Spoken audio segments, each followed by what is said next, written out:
홈리스 추모제 공동기획단입니다. 2001년부터 매 동짓날쯤 홈바, 홈트 같은 새로운 소비 트렌드가 서울역에 제가 나왔었습니다. 네, 서울역 광장에서 안녕하십니까. 돈이동 주민협동의 최봉명 간사입니다. 정부에서는 코로나 걸리신 분들에게 집에서 치료하라고 합니다. 이른바 재택치료를 하라고 합니다. 그렇지만 쪽방에 계신 분들은 돌아갈 집이 없습니다.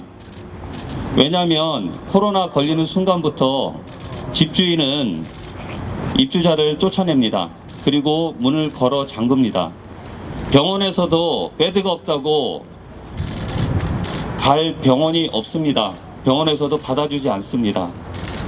오며 가며 거리에서 시간을 낭비하다 결국은 집 근처에 와서 어떻게 사정을 구걸하고 구걸해서 임시로 잠깐 머물 수 있을 공간만 운 좋으면은 마련하는 게 현실입니다. 얼마 전 저희 돈이동에 많은 확진자들이 발생을 했습니다. 발생을 했을 때 그때 그 7일 만에 확진된 지 7일 만에 그 시설로 모셔간 경우도 있었습니다. 그리고 확진됐다고 해도 집에서 그냥 가만 계시라고 하는데, 우리가 흔히 요새 코로나 시기라고 그래서 홈 트레이닝, 홈바 뭐 이렇게 집에서 즐길 수 있는 시설들을 언론들은 쉽게 얘기합니다. 하지만 쪽방에 계신 분들은 한평 남짓한 공간에서 식사도 할 수가 없습니다. 그리고 그 답답한 공간에서 필요한 것을 누군가가 갖다 주거나 그러지 않기 때문에 본인이 어쩔 수 없이 나와야 됩니다. 방역법을 위반하고서라도 말입니다. 그래서 그 많은 쪽방에 계신 분뿐만 아니라 고시원 등 주거 취약계층들을 위한 그 확진자들의 그 감염 관련한 부분들이 신속하게 처리될 수 있도록 각별히 우리 사회가 신경을 써 주셔야 될 것 같고요.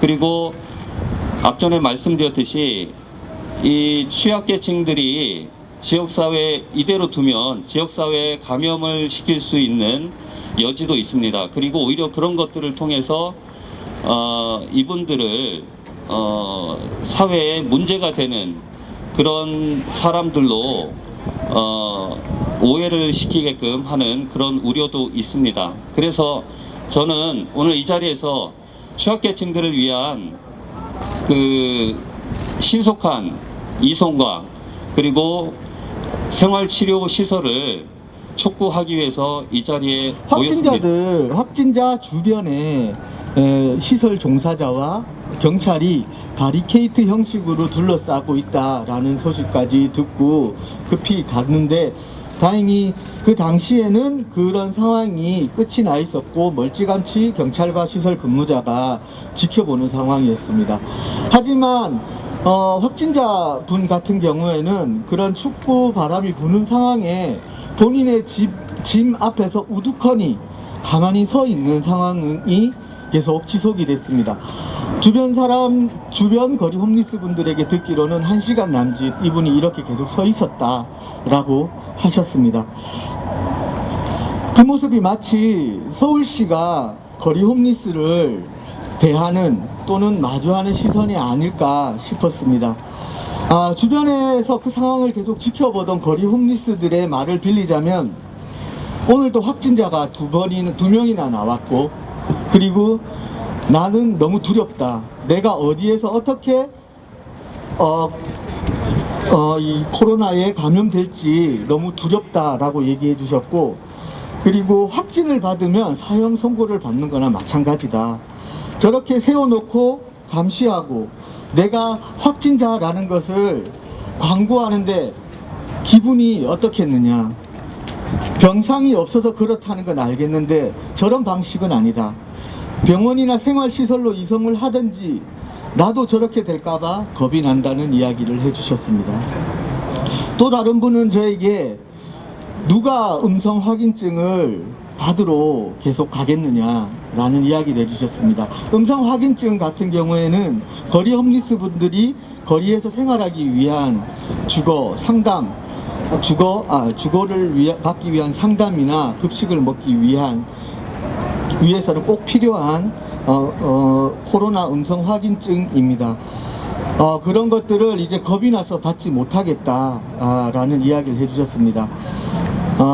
그 말의 뜻을 해석해 보자면 결국 그 음성 확인증이 감시와 통제로 연결이 된다는 걸로 해석할 수 있습니다. 현실적으로 음성 확인제로 인해서 서비스의 접근권이 현저히 떨어진 상황이고, 현재 음성 확인제가 도대체 누구를 위한 방역인지, 시설을 위한 방역인지 아니면 사람을 위한 방역인지 서울시에 또는 시설 복지자 상담자들에게 묻고 싶습니다. 또 한 사례를 더 얘기 드리자면 2주 전에 제가 인권지킴이 활동을 하러 서울역 광장으로 나갔을 때 일입니다. 제가 잘 아는 분인데 그날따라 그분이 고시원에 사시는데 그날따라 광장에 텐트를 치시고 주무셨습니다.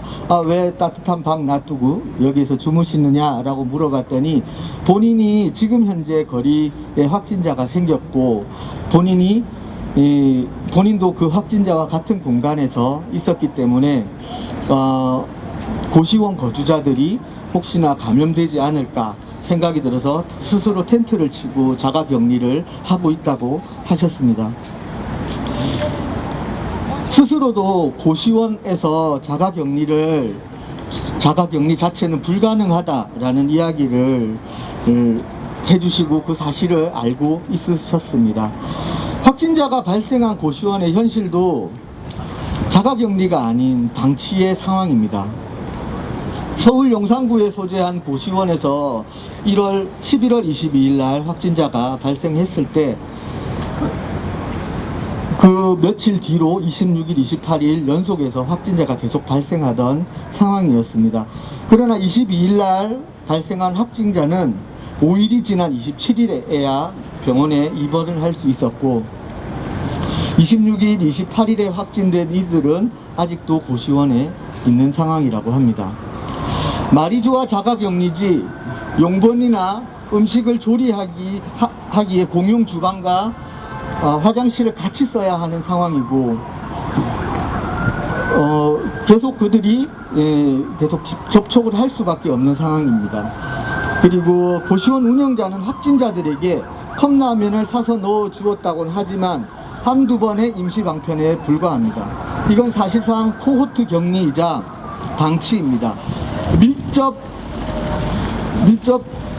밀집한 고시원 생활자들 모두에게 바이러스가 감염돼도 전혀 이상하지 않은 상황입니다. 음성 확인제도 짚고 넘어가야 할 것 같습니다. 서울에 사는 거리 홈리스는 7일 이내에 발급된 음성 확인서 없이는 밥을 먹거나 지원센터 이용 자체가 불가능합니다. 그렇다고 음성 확인서를 받는 과정이 그렇게 쉬운 것도 아닙니다. 대부분이 휴대폰이 없어서 검사 의뢰서를 시설에서 받고 검사를 받은 후에 다음날 확인서를 다시 받으러 가야 하는 번거로움과 매주 코를 쑤시는 고역은 덤으로 받습니다. 지금도 거리 홈리스들에게 음성 확인서가 요구되고 있습니다. 이런 상황에서 경찰의 역할 또한 단속과 감시에만 치중되어 있습니다.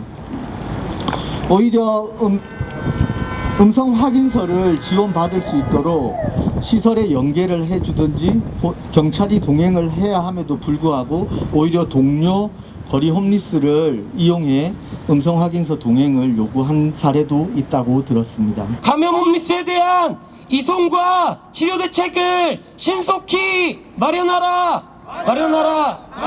취약한 거처에 방치된 홈리스를 구출하라.